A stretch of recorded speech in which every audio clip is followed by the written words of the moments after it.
How's it going, gamers? Welcome to the dojo. I'm finally back from the Southern California Retro Gaming Expo.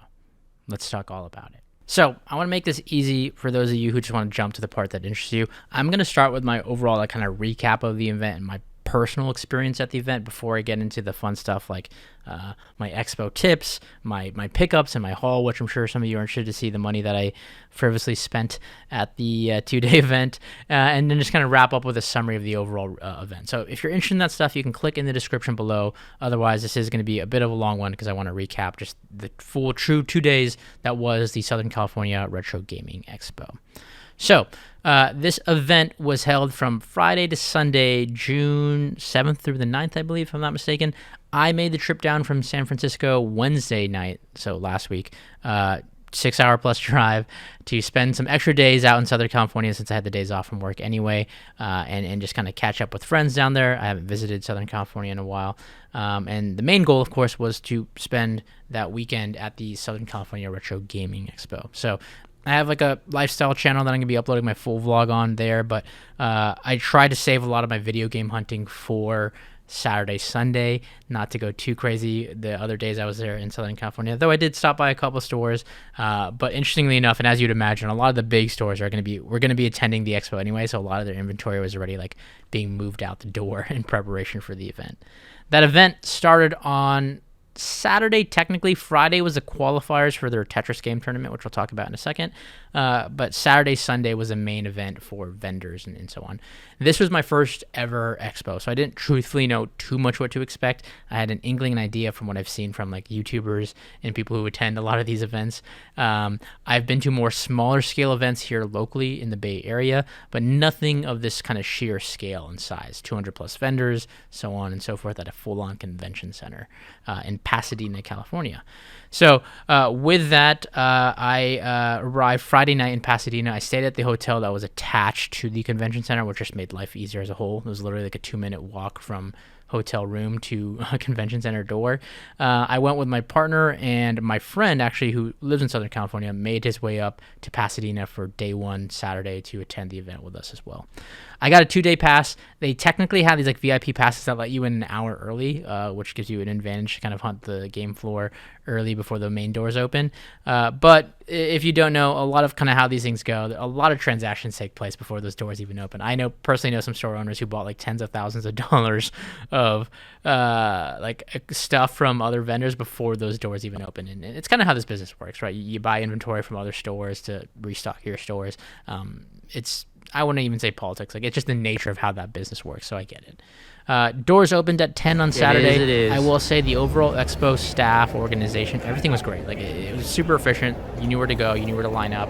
Staff was all around. And even though the line like wrapped around the convention center, the moment the doors opened, if you had your wristband, like, you just piled in super, super quickly. So everything was like super efficient from just a pure logistical standpoint. If you don't know, furthermore, the reason this event was a little bit more hyped this year is the ownership of the SoCal Retro Gaming Expo, which I believe has been around since 2015, if I'm not mistaken, was taken over by the Pixel Game Squad. So if you're in the scene, in the content creation scene, you know people like Editor Riff and so on, took ownership of this event. And that's why there's a lot of hype. There's a lot of more vendors and just connections that they have in the scene and community who took place and partook in this event overall. So I had been hearing about it from all the creators that I follow for a year, and I figured Southern California is close enough. I'm going to make the trip down and get to partake and experience it for the first time. And the first thing I can say is it truly is overwhelming. I think to start, there's just so much that go into these expos. It's not just a pure like buy, sell, trade vendor hall. They have a bunch of different events, a bunch of different panels, a bunch of different things going on. Like, you have the main vendor hall here in this case. I'll roll some B-roll footage. But you also had like other vendors and do-it-yourself artists, like keychains, stickers, posters that kind of flank the outer wings of the overall convention center. You had free play arcade machines all throughout the venue that you can kind of partake in and play. You had pinball machines that were set up. You had an auction center within the main vendor hall where they auctioned off items. You had a voice actor and meet and greet section where you can meet artists, or I should say voice actors from games like, I know they had like Sonic, they had Resident Evil, they had Final Fantasy cast members there, and there's just so much, right? And not to mention the pure vendor aspect of it, where you can see so many wares and different items and collectibles, and there really is something for everybody. Even though it's a Southern California Retro Gaming Expo, it's like adjacent, right? There's stuff for the anime fans, there's stuff for the gaming fans, both modern and retro. There's stuff for the tournaments and people who are just into like pure esports scene, because they had the Tetris tournament. I know was the big main event and attraction throughout the weekend. They had a Street Fighter tournament, which, by the way, I was on the live stream. I saw myself on the live stream for it. There's a freeze frame there of me and my friend tuning in. They had the Super Smash tournament. They had a bunch of different things going on, and that's the cool thing about it. There's a bunch of different sections that you kind of partake and witness a bunch of different things. They had TCG, a lot of trading card booths, and so on and so forth. So a lot of different things to kind of dive into. Overall, I think the venue was well organized. It was very easy to get around if you want to attend panels of like guest speakers and content creators like Chase After the Right Price and Phoenix Resales. They had a bunch of boards that kind of showcase the time zones and time slots. I did not get to attend any of the panels, unfortunately, but I was mainly on the main vendor hall. And that's truthfully where a lot of my time was spent, because I was just browsing the thousands and thousands of different games and collectibles and promo items that I didn't even know existed. And I think that was like the biggest thing for me. It is truly just overwhelming. There's just so much stuff to see, and it's cool to see like the stuff that people amass or have collected over the years, because you have a mix of vendors, right? You have the big vendors who are like the game store owners who are bringing their wares and their inventory over, but you also have like a bunch of just people who do this on the side or as a hobby, or are just honestly selling off their personal collections and they decide to buy a booth. So you'll see everything from like very rare collectibles to just people, again, selling off stuff that they've accrued over the years. And it's a good mix of a lot of different items that you're going to see. And that kind of leads me into like, I think my general tips that I learned along the way. Call this the Dojo Gamer Expo tips as a first-time attender. I think it helps, one, to walk in with a list of items that you want first and foremost. You don't have to stick true to this list, but I think it kind of helps, especially for the collectors out there, kind of keep you a little bit more organized and not go too crazy with the amount of stuff that you're going to see there. I had this like basic notes list that I made the night before of stuff I knew I wanted. I want to upgrade my I want to contribute more to my N64 complete NA collection. I want to make a bigger dent in there. I walked in needing 60-ish games or so left, and made a pretty big dent in that. I had a couple GameCube Zelda games I wanted to acquire, the Game Boy Player for the GameCube, a couple games for the Switch and PlayStation. So I had an idea of what I would be looking for, and I was hoping to be able to check those things off the list as best I could, depending on the situation. Did I deviate from that list a bit? 100%, but we'll get to that later. But I think that list kind of helps keep you a little bit more true to your word and help you fixate on the things that you're going to be looking for. Number two, it's a common one, but especially at these events, like, though nowadays I will say this has changed a bit, cash is king at events like these, especially if you're going to be making bigger purchases. It's funny because here in the Bay Area, like at the events I go to, all the stuff PayPal, Zelle, all that's still generally, admitted and used. And even here, a lot of the vendors, 90% of the vendors all accepted majority of payment methods or had like Square card readers. There was only a couple vendors that I saw that were like strictly cash only.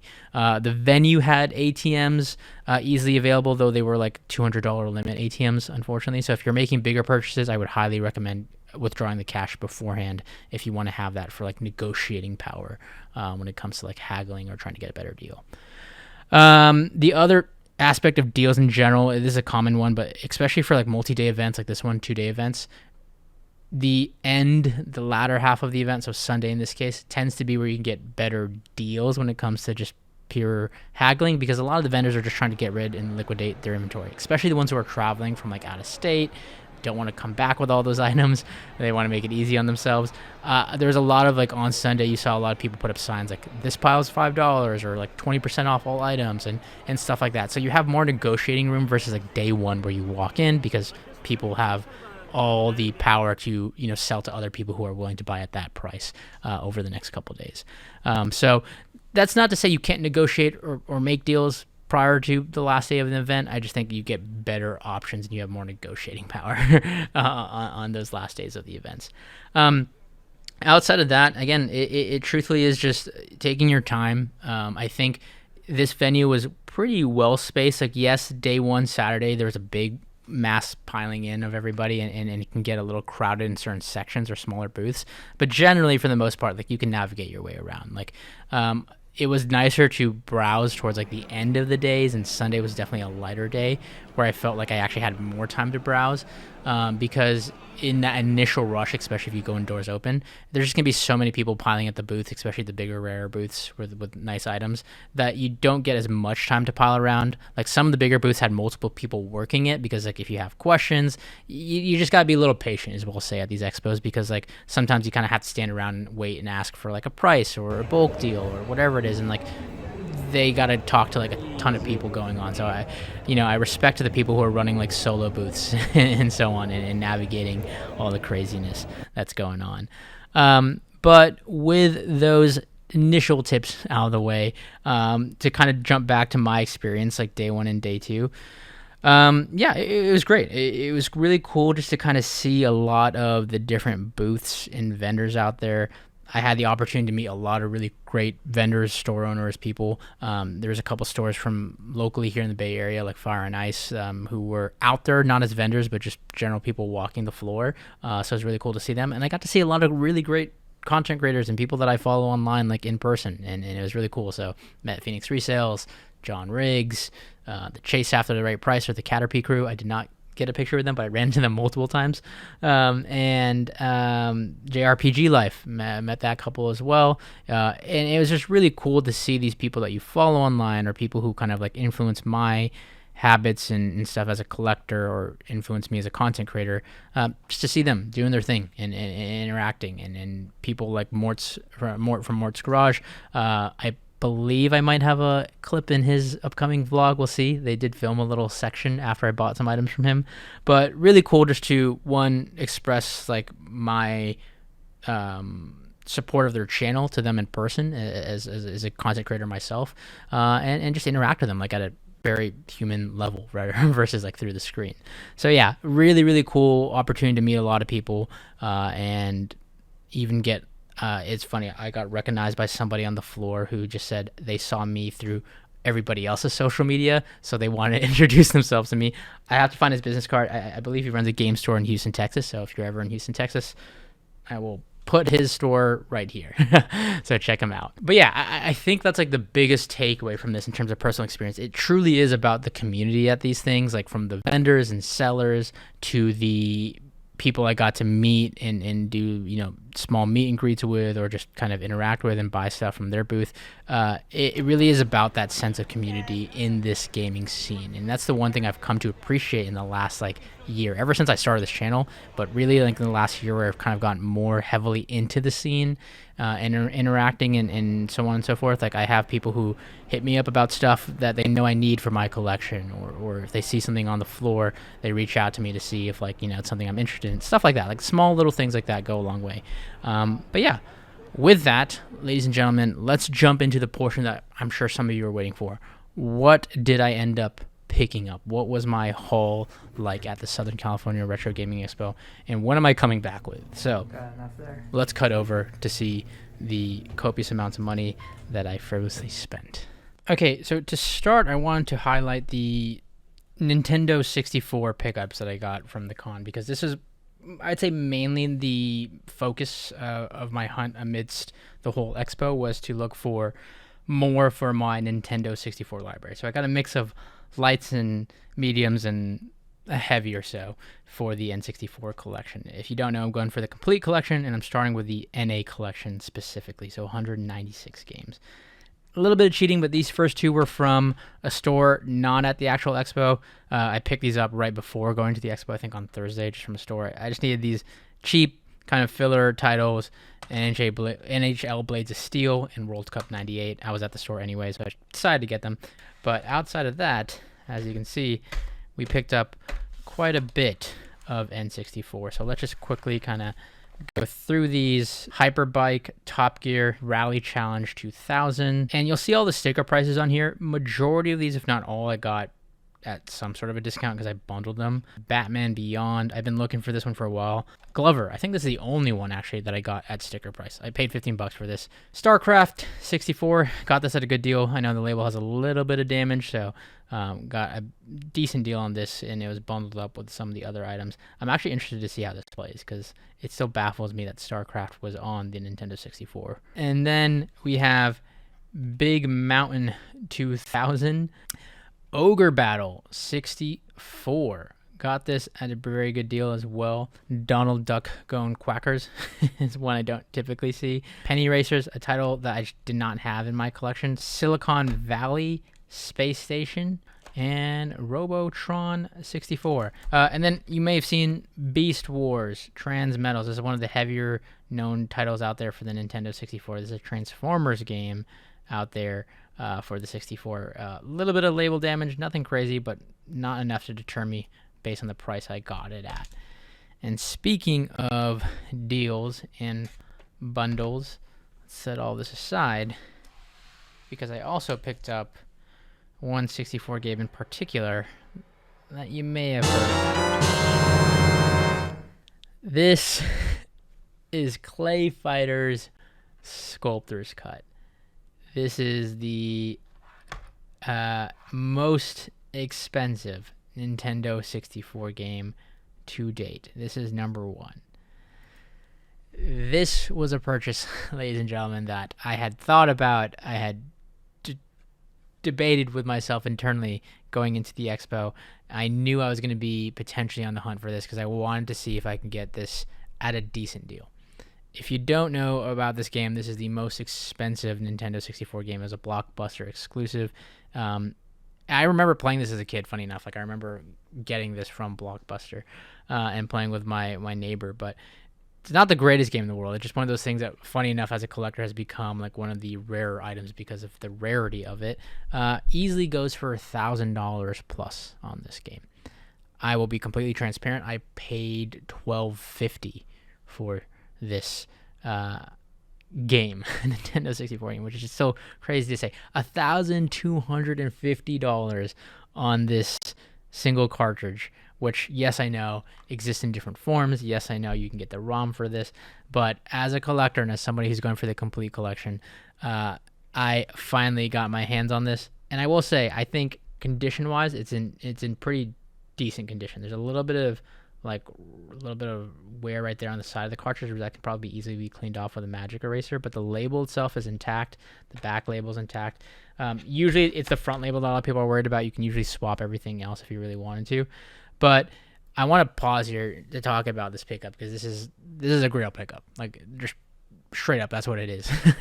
To spend anything over that amount on a Nintendo 64 game was hard enough. I mean, just to spend that amount in general on a video game is hard, but for the sake of collecting here, I told myself if I can find a good deal, I would go for it. There were 2 other copies that I had seen at the convention as a whole. One of them was already reserved and I think sold.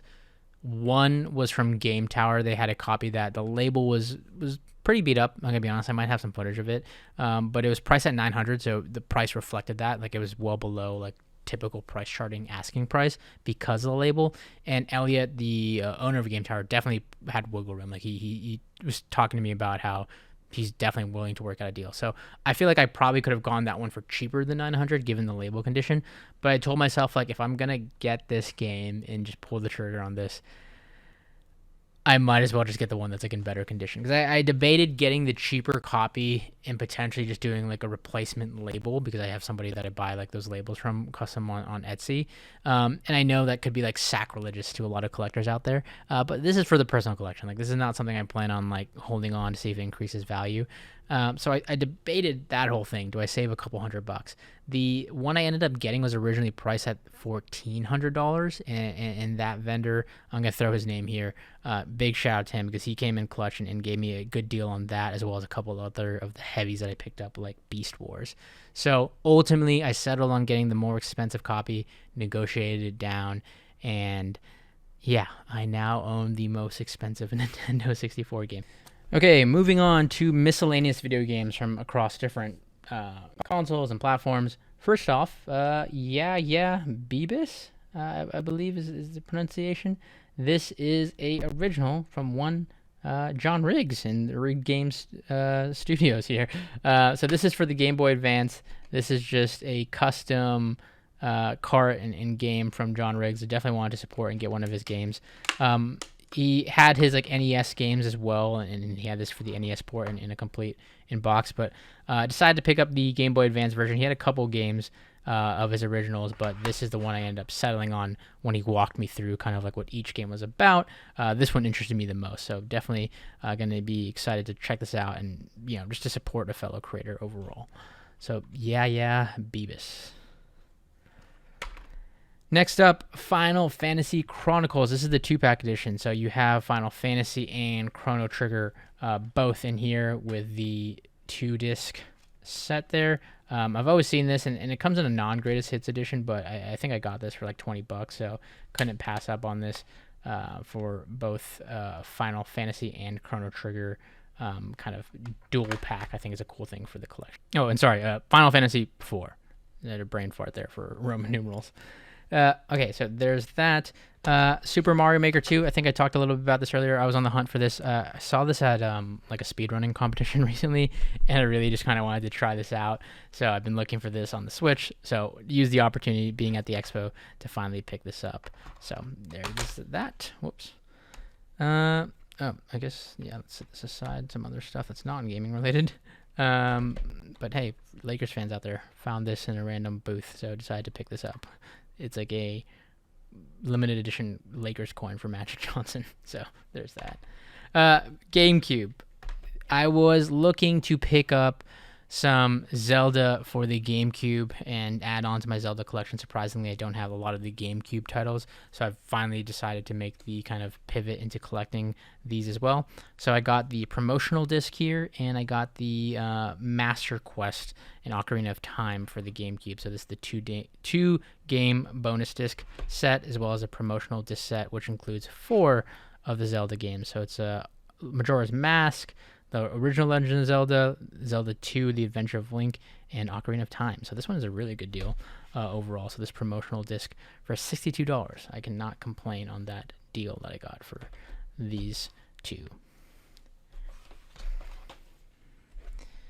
Nier Automata, or Automata, whatever the correct pronunciation is there. This is the Day 1 edition, PS4. This is just a loose copy I ended up picking up because I've been really wanting to play it ever since I'm coming off my Stellar Blade kick. I know a lot of people recommend this, and I've yet to play it, surprisingly. I want to have it for the PS4 physically, even though I believe I just recently got it for the PC. So looking forward to finally playing it. Final Fantasy II CIB. Actually, I should say mostly complete in box. I think it actually does not have the map. I believe that is something that comes with this, if I'm not mistaken. Only because I saw it going for like almost double the price, if not $100 more with the map. I'm happy with the price I got it at for this. And yes, it is in used condition, but overall, this is like fair enough for me to throw in my display case. And I got this from one Mort's Garage. So, oh, sorry, smack the mic there. Yeah, fellow YouTuber and content creator Mort, who I had a great opportunity to speak with and talk to a little bit. Told him I was on my own N64 journey. So got this as well as a Game Boy Advance, which I'll be showcasing here in a second from his booth. So very, very satisfied with that pickup. Okay, this last category is what I would call like miscellaneous or hardware related, and I have a bunch of random stuff here. Let's just start off with that item I was talking about earlier. This is a very worn Game Boy Advance. As you can see, very sun faded. This is originally that purple indigo color, as you can see from the back. Pretty beat up, but it is in working condition. Doesn't have the battery and stuff like that cover. But the reason I bought this at a discounted price is because I just wanted the internals. So I wanted this to be a project for my reshell, since I have a couple of shells and an IPS screen mod I've been meaning to do. This is going to be kind of like that donor board, since it's already in working condition. So got that as well from Mort's Garage with my bundle. A couple other random hardware pieces I picked up. The LeBron James PlayStation 5 controller. I know this was on sale a while back, and I could have gotten it at a much better deal, but I saw this. This guy had a couple of these, and he gave me a good deal on this. He knocked some bucks off of this. And yeah, I've been needing more PlayStation 5 controllers because I just, when I have friends over and stuff like that, I want to make sure I have at least 4. And this is one, being a Lakers fan and a LeBron fan. that been meaning to pick up. So cool to finally get this, and it's just like one of those custom things, and it doubles as, you know, a black PlayStation 5 controller. So get to mix it up a little bit, because all of mine are either the white, yeah, all of mine are the standard like white ones. Though I will say I do want to get one of the newer ones, because I believe it just has like a better battery life, if I'm not mistaken. But good to have that in the collection. Speaking of controllers, I got this cheap third-party one. I think I literally got this for less than $10. This is a GameCube controller that is in that kind of crystal clear third-party case. The sticks feel good. The buttons are definitely like very stiff.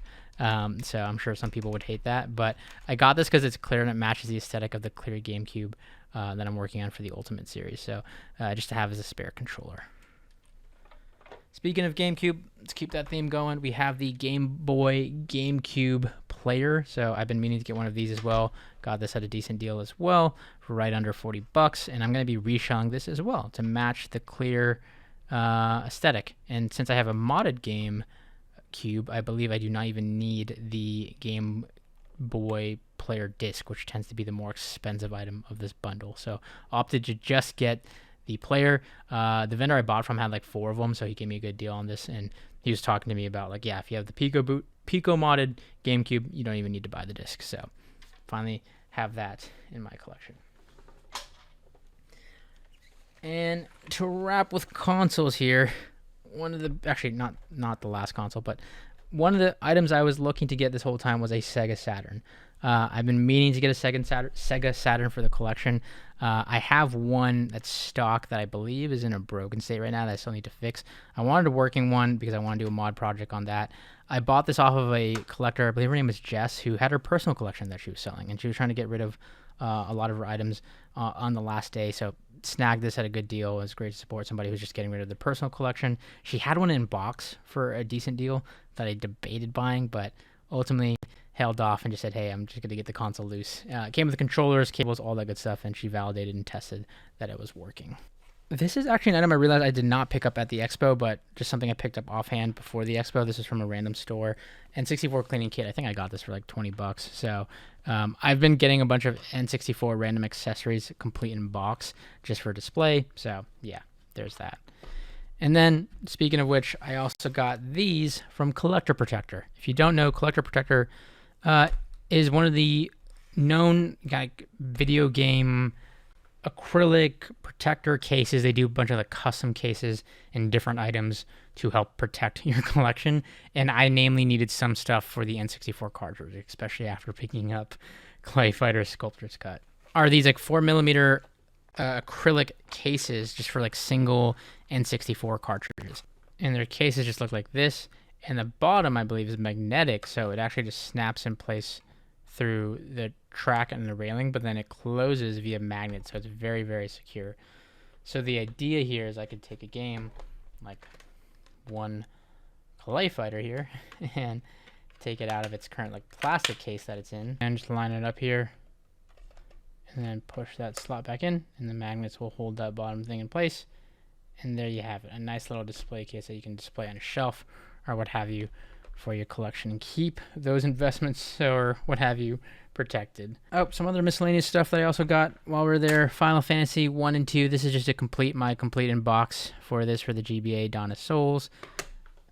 This amiibo for the Toon Link here, just for my little Zelda display case. I'm actually probably going to be taking this out of the box.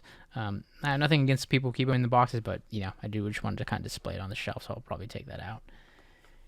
And speaking of Zelda, another collection I completed while I was at the expo was my DS, or almost completed, I should say, or my DS collection of the Zelda variants. So I have this Ocarina of Time Nintendo DS that I got. This is actually the first purchase I got bundled of those GameCube games, like literally second row of the expo. I ended up buying from a vendor who had really decent prices on all of his stuff, and he gave me a good bundle deal. So got this. I really am a big fan of this Nintendo DS because it was like a black. I appreciate it. Thank you so much. Yes, please. But yeah, I've been needing this for the overall collection, and just look at how crispy and minty this is in terms of quality. Oh, and lastly, this Wii remote, which I've been kind of collecting these like Mario Wii ones, like the Peach, the Yoshi ones, and pulled the trigger on this Toad one because it was just in a box of Wiimotes. So yeah, got to add that. And last but certainly not least here, This is the PlayStation 2 Sakura Edition, or Sakura. This is a variant that came out exclusively in Japan, and to even showcase this, I have to flip cameras here. I want to give a shout out to the individual Alex who I met at the expo. He had a booth that he had set up, and it seems like he was just selling from, I'm assuming, what it's his personal collection. And I bought a couple things from him. I think I bought a couple games, and notably I bought this PlayStation 2. I think it was like the last purchase I made, or one of the last purchases I made on the overall like expo. He had this complete in box, and this is something you don't see often. And coming from Japan and being in Japan, like I know it's a variant that was exclusively released out there. So to see it in such great condition too. So you have the controller here. There's that kind of like off pink purple controller there for the PlayStation 2. And being a huge fan of the PlayStation 2 outside of the N64, it's just really cool to see this complete in box, and he kept it in such great condition. I believe he said he originally bought it because he was gonna like do a mod on this, but ended up not going through with it. So it has like the foams and inserts and all that good stuff. So if I switch to the overhead camera, you can see all of that's in there. And let me just pull this out. So this is the PS2 Fat model, and the only thing I feel like I wish they would have done on this variant. So here you have it. I mean, man, look at this thing. This thing is clean. This is clean. Super sick in this kind of, almost like fuchsia colorway.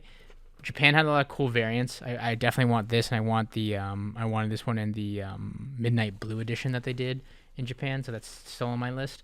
I wish they would have just gone all out with like coloring everything. They kept some of the buttons like black to kind of give contrast, and even the expansion bay in the back here is still in black, so like they kind of went like partially in. But I mean, this thing is in just immaculate condition. You tend to see this, especially when you get the items directly from Japan. Like a lot of people in Japan keep their stuff in really great condition, and I don't know where Alex got this, but he gave me a really awesome deal on this, I will say. So big shout out to him, an individual I met at the expo, and he had like a nice little booth where he was selling off various games and stuff. So super excited to get this into my personal collection. Oh, and it also came with the 4 play check disc, which is I think something that this model specifically came with. I have no idea what this is, like if it's like a demo disc or whatever, but maybe we'll have to do a whole separate video on this Sakura PS2. And then 2 remaining items I want to mention. One has been sitting in plain sight, and you may have noticed it in the background, is that Nintendo 64 LED light up sign. This sign is a really cool pickup that I got from the Retro Beard on Instagram. He's just an individual who makes these kind of light up signs. He makes these custom himself. Got to meet Adam, great individual, and I will definitely be ordering more. My biggest regret from this expo is I did not get the second sign that I wanted to pick up because I had to head out for the drive back and just completely brain farted on going back. But Adam at the Retro Beard, you can give him a follow here. He makes these custom LED light up signs, flat signs, display stands, and all this other cool stuff. He had a really cool booth, and definitely was excited to check that out. He had a bunch of other signs, and like he makes the LED base, and then you can buy replaceable fronts and covers. So I want to get a second one for like Xbox and PlayStation and GameCube and buy a couple of those fronts so I can swap those out. These are going to make really cool designs and decor for the dojo here. This N64 one is going to be the one that I mainly use, but I'm definitely going to be picking up another, if not 2 more signs from him. So I'll be reaching out to him. And yeah, again, Adam at the Retro Beard, definitely worth checking out if you want some cool kind of like decor for your office or, man cave, whatever it is, whatever you might setup you might have, and you want to kind of customize it and showcase it. Definitely check out what he has to offer. It comes with this like basic LED remote. In this case, mine is just I believe like a standard white LED, so I can just turn it on or off. I can also, I believe, dim it if I'm not mistaken, and he has like a bunch of info on this stuff. Yeah, so I can dim it and so on. So really cool piece. Again, all custom made by him, so definitely worth checking out. I believe he even does custom signs if you're interested in those sort of things. And then another thing I wanted to highlight is not necessarily a pickup, but one of the things that the place had was some indie developers and some developers who had set up stations for them to showcase their games that were either coming out or games that were just kind of out already or in beta. And I got to see a couple of people playing these games. This is an individual indie studio, I believe, by the name of Whim Independent Studios. I wanted to make sure I got that name right. And he had a game that was set up. I saw a lot of people playing and caught my eye, and it's called Spellbearers. So here's a QR code if you want to go ahead and scan it. I'm going to leave a link to this in the video description. And then he had another game called Celatria, which I believe he said this was inspired by like early Final Fantasies 1 through 4, which caught my eye being a fan of the Final Fantasy series. Really cool artwork. And the Spellbearers game had a lot going on, and they had this little booth set up where people could play it. I bought the digital download code while I was at the event because they had some like promos for people who were at the expo. I downloaded this on my Steam Deck last night, so I'm really excited to kind of test this out and give it a try. Spellbearers, it's like a 1-to-2 multiplayer game. And yeah, I'll definitely feature that on this channel because I think it's just cool to kind of support the indie scene and just kind of see some of the stuff that's out there. There's a lot of those little booths kind of set up where they had some like indie puzzle games and shooters and you know, RPG like stuff. So this one definitely caught my eye, Spellbearers and Celatria. And the individual was really cool. We gave us a bunch of free swag and kind of walked us through what the games were about and got to see a lot of people playing it. So I am definitely going to be giving this a try, but I want to give that a shout out as well. Okay, so quite a bit we had to go through there from the Southern California Retro Gaming Expo. I picked up quite a bit, not going to lie. I spent quite a bit of money this trip around, but honestly, it was great to just be able to support the community, support some of these vendors, support some of these shops, and just to get a lot of this stuff for the personal collection and kind of close out some collections, add some Grail to my overall collection. So really, really great opportunity for me personally to attend an event like this and kind of, hopefully get to attend more in the future. With that, quick summary, a couple questions I think I want to highlight from the overall expo. First off, what was my favorite pickup? I think my favorite pickup comes down to two things. One has to be the retro beard sign. Like, this thing is just so cool, and for the value, I got it for I think $100 for this LED sign. Can't argue. These kind of custom made craftsmanship stuff. So that was my favorite pickup personally. I'll also say, like, I'm excited to check out some of the indie games and some of the indie studios that I saw while I was there, and try out their games. Like, it's just cool to kind of be able to see the people who make the game and explain and give context and background, whether they're like the developers and you see like some of the people who handle the artwork and so on and so forth. Just a scene that I'm a big fan of. So cool to see some of that as well. So fun to pick up some of those, even if they're just like digital download codes, and be able to try those out. Most expensive pickup from the expo, I think that goes without saying. That's an easy one. That is definitely was Clay Fighters Sculptor's Cut. This pickup alone was just a very hefty price tag and pickup overall from the expo. The unexpected pickup has to go to the Sakura PlayStation 2. This was something that was just like not on my list at all, but something that I am very glad that I found and was able to pick up, just because, like, again, it's not something that I was necessarily on the hunt for, but to find it, get a good deal on it, and support the vendor Alex, who I met, who had just a bunch of cool stuff, and really, really cool to finally have this and complete in box nonetheless. So I think kicking off a little bit of my PlayStation 2 collection, which is another dangerous rabbit hole to go down. Lastly, what are the items I missed out on, or what are some of the stuff that I might have had on my list that I did not end up getting? There wasn't too much. There was a couple of N64 heavies that after I had dropped what I dropped on Clay Fighters, I decided that I was going to take a break for the rest of the expo on the N64. Games like Worms Armageddon, Bomberman Second Attack, that were definitely there at the expo. I just did not pull the trigger on, so that will be an eventual thing. They had a couple of Super Bowlings out there as well, but yeah, took a pause on those and missed out on those. I was looking for the orange Pikachu N64. I saw a lot of controllers for it, but not consoles. I might have just missed that, so that's something I missed out on. Funny enough, I was looking for the Hello Kitty Dreamcast controller because I have the limited edition Hello Kitty Dreamcast down there. I was looking to see if anybody had that controller in particular. And then a couple of the Zelda GameCube games, so like Wind Waker, Twilight Princess, Four Swords. There were definitely a bit of these throughout. I just didn't pull the trigger on them initially, and these are all things I commonly see all around, so I'm not too much in a rush to get all of these. Dead Space for the PlayStation 5 was a game that I was actually looking for because I just been wanting to play it.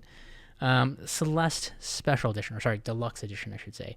Funny enough, this is one that I've been wanting for a while, just as a physical copy, because Celeste is one of those games that really got me back into gaming, and it was an indie game that just really like opened my eyes to the possibility of what's out there, and really sparked, like I said, before I started collecting and getting back into video games like this heavily in the last couple of years, it was because I played Celeste, and I wanted a way to kind of physically commemorate that.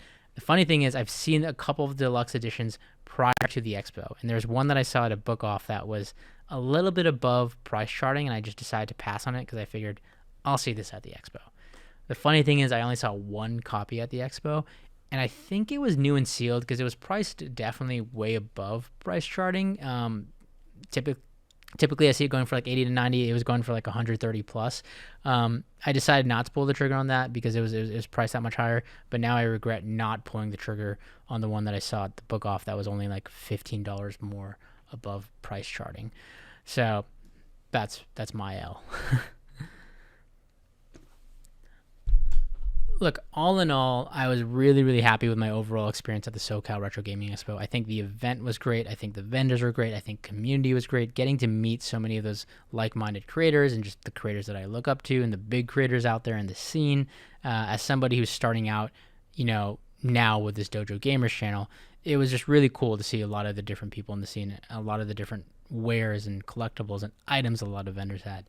I could have easily spent a lot more money there on just some of the cool, crazy stuff that they had, but had to show a little bit of restraint. But I'm very happy with all the pickups that I did get, and I will definitely be attending more expos in the future, if not the Southern California Retro Gaming Expo next year. I hope you all enjoyed this video. A lot to cover, a lot to recap on. It was a fun weekend, all in all. If I met you out there, shout out, to some of the people out there and new viewers. And with that, gamers, I'll catch you all in the next one.